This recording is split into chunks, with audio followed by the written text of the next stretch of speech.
കടുത്ത കേന്ദ്ര അവഗണനയ്ക്കിടയിൽ കേരളത്തിന്റെ അതിജീവന ബജറ്റ് ധനമന്ത്രി കെ.എൻ. ബാലഗോപാൽ ഇന്ന് അവതരിപ്പിക്കും. വിഴിഞ്ഞം തുറമുഖത്തിന് ബജറ്റിൽ പ്രത്യേക പരിഗണനയുണ്ടാകും.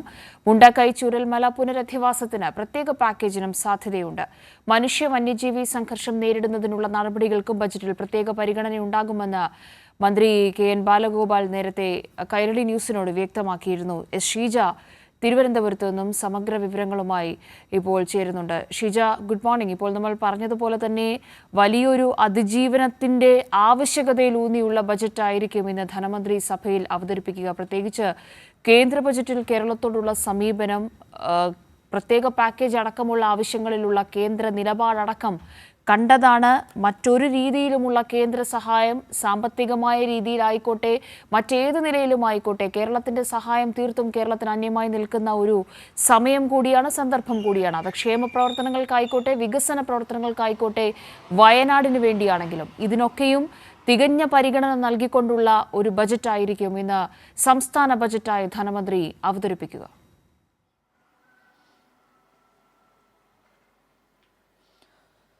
Good morning Kavya. തീർച്ചയായും ഒരു അതിജീവന ബജറ്റ് തന്നെയാകും ഇത്തവണത്തേത് എന്നുള്ളതിൽ സംശയമില്ല. കാരണം കാവ്യ സൂചിപ്പിച്ചതുപോലെ തന്നെയാണ് കേരളത്തെ പൂർണ്ണമായും അവഗണിച്ചുകൊണ്ടുള്ള ഒരു കേന്ദ്ര ബജറ്റാണ് കടന്നുപോയിരിക്കുന്നത്. അതുകൊണ്ട് തന്നെ അതിനെ അതിജീവിച്ചുള്ള ഒരു ബജറ്റായിരിക്കണം സംസ്ഥാന സർക്കാരിന്റെ ബജറ്റ് എന്ന് പറയുന്നത്. പ്രത്യേകിച്ചും പല മേഖലകളുണ്ട്. നമ്മൾ കേന്ദ്ര സർക്കാരിനോട് പാക്കേജ് ആവശ്യപ്പെട്ട, അതുകൊണ്ട് തന്നെ ഈ മേഖലകളെ ഒക്കെ കൃത്യമായ രീതിയിൽ പരിഗണിച്ചു മാത്രമേ മുന്നോട്ട് പോകാൻ സാധിക്കൂ.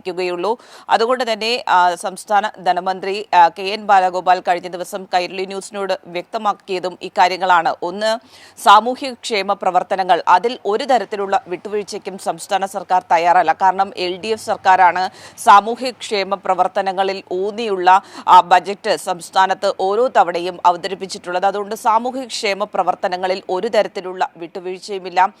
പെൻഷനിലടക്കം കാലോചിതമായ മാറ്റം വരുത്തേണ്ടത് അനിവാര്യമാണ് എന്നുള്ള ചിന്താഗതിയുള്ള സർക്കാരാണ് LDF സർക്കാർ എന്ന് പറയുന്നത്. അതുകൊണ്ട് തന്നെ അക്കാര്യങ്ങളെല്ലാം പരിശോധിച്ച് തന്നെയായിരിക്കും ഇത്തവണത്തെ ബജറ്റ് മുന്നോട്ട് പോകുക എന്നുള്ളതിൽ തർക്കമില്ല. അതിനൊപ്പം തന്നെ വിഴിഞ്ഞം അന്താരാഷ്ട്ര തുറമുഖം നിലനിൽക്കുന്നു. അതിൽ കൃത്യമായ രീതിയിലുള്ളൊരു പ്രത്യേക പരിഗണന, പാക്കേജ് അല്ലെങ്കിൽ മൂലധന നിക്ഷേപം അടക്കമുള്ള കാര്യങ്ങളിൽ ഊന്നി തന്നെയായിരിക്കും ഇത്തവണ ബജറ്റ് ധനമന്ത്രി കെ.എൻ. ബാലഗോപാൽ അവതരിപ്പിക്കുക എന്നുള്ളതിൽ തർക്കമില്ല.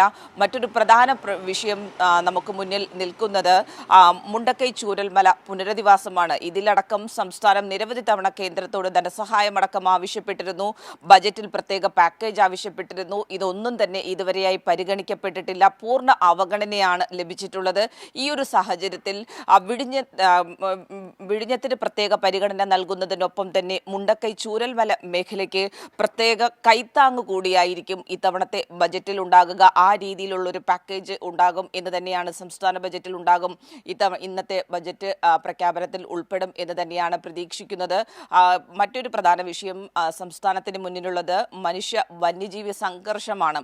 ഇതിൽ വലിയ രീതിയിലുള്ള ഇടപെടൽ സംസ്ഥാനം നടത്തുന്നുണ്ടെങ്കിൽ പോലും കേന്ദ്രത്തിന്റെ ഭാഗത്ത് നിന്നാണ് കൃത്യമായിട്ടുള്ളൊരു ഇടപെടൽ ഈ വിഷയത്തിൽ വേണ്ടത്. കേന്ദ്ര നിയമത്തിലുള്ള ഭേദഗതിയാണ് സംസ്ഥാനം ആവശ്യപ്പെടുന്നത്. അതിനു വേണ്ടിയിട്ടുള്ള ഇടപെടൽ കൂടുതൽ ശക്തമാക്കുന്നതിനൊപ്പം തന്നെ ഇവിടെ ഈ പ്രശ്നം ഏത് രീതിയിൽ നേരിട്ട് മുന്നോട്ട് പോകാൻ സാധിക്കും, അതിന് എത്രത്തോളം തുക നീക്കിയിരിപ്പ് ആവശ്യമാണ്, അതൊക്കെ പരിശോധിച്ചുകൊണ്ടുള്ളൊരു നീക്കിയിരിപ്പ്, ആ വിഷയത്തിൽ കൃത്യമായിട്ടുള്ള പരിഗണന ഈ ബജറ്റിൽ ഉണ്ടാകുന്നതായിരിക്കും. മറ്റ് പ്രധാനപ്പെട്ട മേഖലകൾ എന്ന് പറയുമ്പോൾ വ്യവസായ നിക്ഷേപം നിലനിൽക്കുന്നുണ്ട്. കാരണം സംസ്ഥാനം എന്ന് പറയുന്നത് ഒരു വ്യവസായ സൗഹൃദ അന്തരീക്ഷം ഉള്ള സംസ്ഥാനമാണ് എന്നുള്ളത് വലിയ രീതിയിൽ ദേശീയ തലത്തിൽ അന്താരാഷ്ട്ര തലത്തിലുമൊക്കെ ഇതിനകം അംഗീകരിക്കപ്പെട്ടിട്ടുള്ളൊരു സാഹചര്യം നിലനിൽക്കുന്നു. അപ്പോൾ ആ രീതിയിലുള്ള പരിഗണനയുണ്ടാകും. വികസനത്തിൽ ഊന്നി മാത്രമാണ് സർക്കാർ മുന്നോട്ട് പോകുന്നത് എന്നുള്ളത് കൊണ്ട് വികസനത്തിന്റെ കാര്യത്തിലും ഒരു തരത്തിലുള്ള വിട്ടുവീഴ്ചയ്ക്കും തയ്യാറാകില്ല. ആ രീതിയിൽ അടിസ്ഥാന സൗകര്യ വികസനങ്ങളിലൊക്കെ ഊന്നി സർവ്വതല സ്പർശിയായിട്ടുള്ള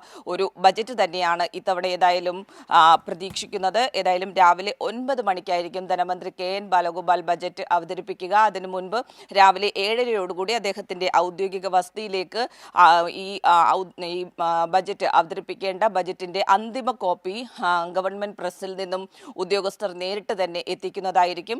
അത് സ്വീകരിച്ച ശേഷം ധനമന്ത്രി മാധ്യമങ്ങളെ കണ്ടതിനു ശേഷമായിരിക്കും ഏതായാലും ഔദ്യോഗിക വസതിയിൽ നിന്ന് അദ്ദേഹം പുറപ്പെടുക. 9 മണിക്ക് കൃത്യം നിയമസഭയിൽ അദ്ദേഹത്തിന്റെ ബജറ്റ് അവതരണം ആരംഭിക്കുന്നതായിരിക്കും. കാവ്യ, ഷീജ, കഴിഞ്ഞ ദിവസം ഈ ബജറ്റിന് മുന്നോടിയായി ഷീജ തന്നെയാണ് ധനമന്ത്രിയോട് സംസാരിച്ചത്. നിരവധിയായിട്ടുള്ള വിഷയങ്ങളെക്കുറിച്ച് അദ്ദേഹം സൂചിപ്പിക്കുകയുണ്ട്. അതിൽ ഏറ്റവും പ്രധാനം ഈ ബജറ്റിൽ മുൻതൂക്കം നൽകുന്ന വിവിധ മേഖലകൾ. ഷീജ ഇപ്പോൾ അതിനെക്കുറിച്ച് വിശദമായി തന്നെ പറഞ്ഞു. പക്ഷെ അതിനപ്പുറത്തേക്ക് കേന്ദ്ര നിലപാട് ഇത്രത്തോളം സംസ്ഥാനത്തിനും ഇവിടുത്തെ ജനങ്ങൾക്കും എതിരായി നിൽക്കുമ്പോൾ വികസന വിഷയങ്ങളിലായിക്കോട്ടെ, മറ്റ് ക്ഷേമ പ്രവർത്തനങ്ങൾ അടക്കമുള്ള കാര്യങ്ങളിലായിക്കോട്ടെ, മുണ്ടക്കൈ ചുരൽമല പോലെ രാജ്യം നേരിട്ടിട്ടില്ലാത്ത, സമാനതകളില്ലാത്ത ഒരു പ്രതിസന്ധി ഘട്ടത്തിൽ കേന്ദ്ര നിലപാട് എത്രത്തോളം മോശമായിരുന്നു എന്നതടക്കം നമുക്കറിയുന്ന ഒരു സാഹചര്യമുണ്ട്.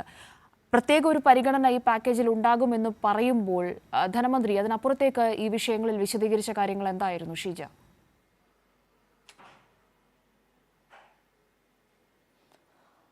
പ്രധാനമായും സംസ്ഥാനത്തിന് മുന്നിലുള്ള 3 പ്രധാനപ്പെട്ട വിഷയങ്ങളാണ്. അതിൽ ഒന്ന് ഈ പറയുന്നത് പോലെ വിഴിഞ്ഞം അന്താരാഷ്ട്ര തുറമുഖമാണ്. കാവ്യ, അതിൽ ഈ വിഴിഞ്ഞം അന്താരാഷ്ട്ര തുറമുഖത്തിന്റെ കാര്യത്തിൽ തന്നെ വേഗത്തിൽ പണി പൂർത്തിയാക്കി അതിന്റെ കമ്മീഷനിങ്ങിലേക്ക് എത്തി നിൽക്കുകയാണ്. ഇതിനകം തന്നെ ട്രയൽ റണ്ണിന്റെ ഭാഗമായി വലിയ തോതിൽ കപ്പലുകൾ, 300-ലധികം ചരക്ക് കപ്പലുകൾ ഇങ്ങോട്ട് എത്തിയത് വലിയ തോതിലുള്ളൊരു നേട്ടം തന്നെയാണ്. അത് അന്താരാഷ്ട്ര തലത്തിൽ തന്നെ വിഴിഞ്ഞത്തിന്റെ മുഖം മാറ്റിയിട്ടുണ്ട്, പ്രത്യേക ഒരു ഇടവും നേടാൻ ഇടയാക്കിയിട്ടുണ്ട്. അപ്പോൾ ഈ ഒരു സാഹചര്യത്തിൽ വിഴിഞ്ഞത്തിന് അതിൻ്റെതായ രീതിയിൽ കൂടുതൽ പ്രാധാന്യം നൽകി തന്നെ മുന്നോട്ട് പോകുക എന്നുള്ളതാണ് സംസ്ഥാന സർക്കാർ തീരുമാനിച്ചിരിക്കുന്നത്. അതുകൊണ്ട് തന്നെ ധനമന്ത്രി KN ബാലഗോപാൽ പറഞ്ഞത് ഈ ബജറ്റിൽ പ്രത്യേക പരിഗണന വിഴിഞ്ഞത്തിന് നൽകുന്നതിനൊപ്പം തന്നെ കൂടുതൽ മൂലധന നിക്ഷേപം വിഴിഞ്ഞത്തേക്ക് എത്തിക്കുന്നതിന് വേണ്ടിയിട്ടുള്ള പ്രഖ്യാപനങ്ങൾ കൂടി ഈ ബജറ്റിൽ ഉണ്ടാകും എന്ന് തന്നെയാണ് അദ്ദേഹം കൈരളി ന്യൂസിനോട് വ്യക്തമാക്കിയത്.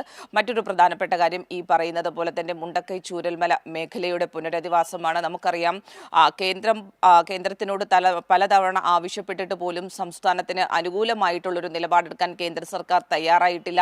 അതിതീവ്ര ദുരന്തമായി ഏറ്റവും ഒടുവിൽ പ്രഖ്യാപിച്ചെങ്കിൽ പോലും അതിന് അർഹമായിട്ടുള്ള ധനസഹായം സംസ്ഥാനത്തിന് ലഭിച്ചിട്ടില്ല. പ്രത്യേകിച്ച് ഇപ്പോൾ സംസ്ഥാന സർക്കാർ അതിന്റെ പുനരധിവാസ പ്രവർത്തനങ്ങളുമായി മുന്നോട്ട് പോകുന്നു. ടൗൺഷിപ്പ് പ്രഖ്യാപിച്ച് അതിന്റെ നടപടികൾ വേഗത്തിൽ പൂർത്തിയാക്കി അതിന്റെ പട്ടികയൊക്കെ തയ്യാറാക്കി നടപടികൾ വേഗത്തിൽ പൂർത്തിയാകുന്ന ഒരു സാഹചര്യമാണ്. അതുകൊണ്ട് തന്നെ ഈ ടൗൺഷിപ്പ് യാഥാർത്ഥ്യമാക്കുക, അതിനൊപ്പം തന്നെ അവിടെയുള്ളവരുടെ ജീവിതം പഴയ രീതിയിലേക്ക് എത്തിക്കുക, ഇത് ലക്ഷ്യമിട്ടുകൊണ്ടുള്ള പ്രഖ്യാപനങ്ങൾ ഉറപ്പായും ഇത്തവണത്തെ ബജറ്റിൽ, ഇന്ന് ധനമന്ത്രി KN ബാലഗോപാൽ അവതരിപ്പിക്കുന്ന ബജറ്റിൽ ഉണ്ടാകും എന്നുള്ളതിൽ തർക്കമില്ല. അതിനൊപ്പം തന്നെ നമ്മൾ നേരത്തെ സൂചിപ്പിച്ച മനുഷ്യ വന്യജീവി സംഘർഷം അത് വലിയ തോതിൽ സംസ്ഥാന വ്യാപകമായി കൂടിയിരിക്കുന്ന ഒരു പശ്ചാത്തലമാണ്. അതുകൊണ്ട് തന്നെ ഈ വിഷയവുമായി ബന്ധപ്പെട്ടുകൊണ്ട് സംസ്ഥാനത്തിന് എടുക്കുന്ന നടപടികളിൽ വലിയ തോതിലുള്ള പരിമിതികൾ നിലനിൽക്കുന്നുണ്ട്. ഈ വിഷയത്തിലും കേന്ദ്രത്തോട് നിരവധി തവണ സംസ്ഥാനം ഇടപെടൽ ആവശ്യപ്പെട്ടെങ്കിൽ പോലും കേന്ദ്രം ഇതുവരെയും അനുകൂലമായൊരു നടപടി ഈ വിഷയത്തിൽ സ്വീകരിച്ചിട്ടില്ല. കഴിഞ്ഞ ദിവസം കാട്ടുപന്നിയെ ക്ഷുദ്രജീവിയായി പ്രഖ്യാപിക്കണമെന്ന സംസ്ഥാനത്തിന്റെ ആവശ്യം പോലും തള്ളുന്ന ഒരു നടപടിയാണ് കേന്ദ്രത്തിന്റെ ഭാഗത്ത് നിന്നും ഉണ്ടായത്. കഴിഞ്ഞ ദിവസം പാർലമെന്റിൽ ഈ വിഷയം ഉയർന്നു വന്നപ്പോൾ അതാണ് കേന്ദ്രമന്ത്രി സ്വീകരിച്ചൊരു നിലപാട്. അപ്പോൾ ഈ വിഷയത്തിൽ ഏത് രീതിയിൽ സംസ്ഥാനത്തിനകത്ത് ഈ പ്രശ്നങ്ങൾക്ക്, ഈ വന്യജീവികൾ നാട്ടിലേക്ക് ഇറങ്ങുന്ന സാഹചര്യം അത് എങ്ങനെ കുറയ്ക്കാൻ സാധിക്കും എന്നുള്ളതിൽ സമഗ്രമായിട്ടുള്ളൊരു പരിശോധന, അതിനാവശ്യമായിട്ടുള്ള നീക്കിയിരിപ്പ്, അതൊക്കെ വിശദമായി തന്നെ പരിശോധിച്ചുകൊണ്ട് ഒരു പ്രത്യേക പാക്കേജ് പോലെ ആ രീതിയിൽ കാര്യങ്ങൾ പരിശോധിച്ച് പ്രഖ്യാപനം ഉണ്ടാകും എന്ന് തന്നെയാണ് പ്രധാനമായും പ്രതീക്ഷിക്കുന്നത്. കാവ്യ, ശരി, ഷീജയാണ് സമഗ്രമായ വിവരങ്ങൾ തിരുവനന്തപുരത്ത് നിന്ന് നൽകിയത്. നേരത്തെ പറഞ്ഞതുപോലെ ധനമന്ത്രിയുടെ ഔദ്യോഗിക വസതിയിലേക്ക് 7 മണിക്ക് ശേഷമായിരിക്കും ഉദ്യോഗസ്ഥർ ഈ ബജറ്റിന്റെ ഫൈനൽ കോപ്പി അത് ഗവൺമെന്റ് പ്രസിൽ നിന്ന് നേരിട്ട് എത്തിക്കുക. 9 മണിയോടുകൂടിയാണ് നിയമസഭയിൽ ബജറ്റ് അവതരണം ഉണ്ടാവുക. വലിയൊരു അതിജീവനത്തിൻ്റെ ബജറ്റ് എന്ന പ്രത്യേകത കൂടിയുണ്ട്. പ്രത്യേകിച്ച് കേന്ദ്ര നിലപാടുകൾ അത് കേന്ദ്ര ബജറ്റിലടക്കം പ്രതിഫലിച്ച സാഹചര്യത്തിൽ സംസ്ഥാനത്തെ കൂടുതൽ ചേർത്ത് പിടിക്കുന്ന നിലയിലുള്ള പ്രഖ്യാപനങ്ങളും തീരുമാനങ്ങളുമായിരിക്കും ഈ ബജറ്റിൻ്റെ ഏറ്റവും പ്രധാന സവിശേഷത. നേരത്തെ ധനമന്ത്രി അത് കൈരളി ന്യൂസിനോട് സംസാരിച്ചപ്പോൾ വ്യക്തമാക്കിയതുമാണ്.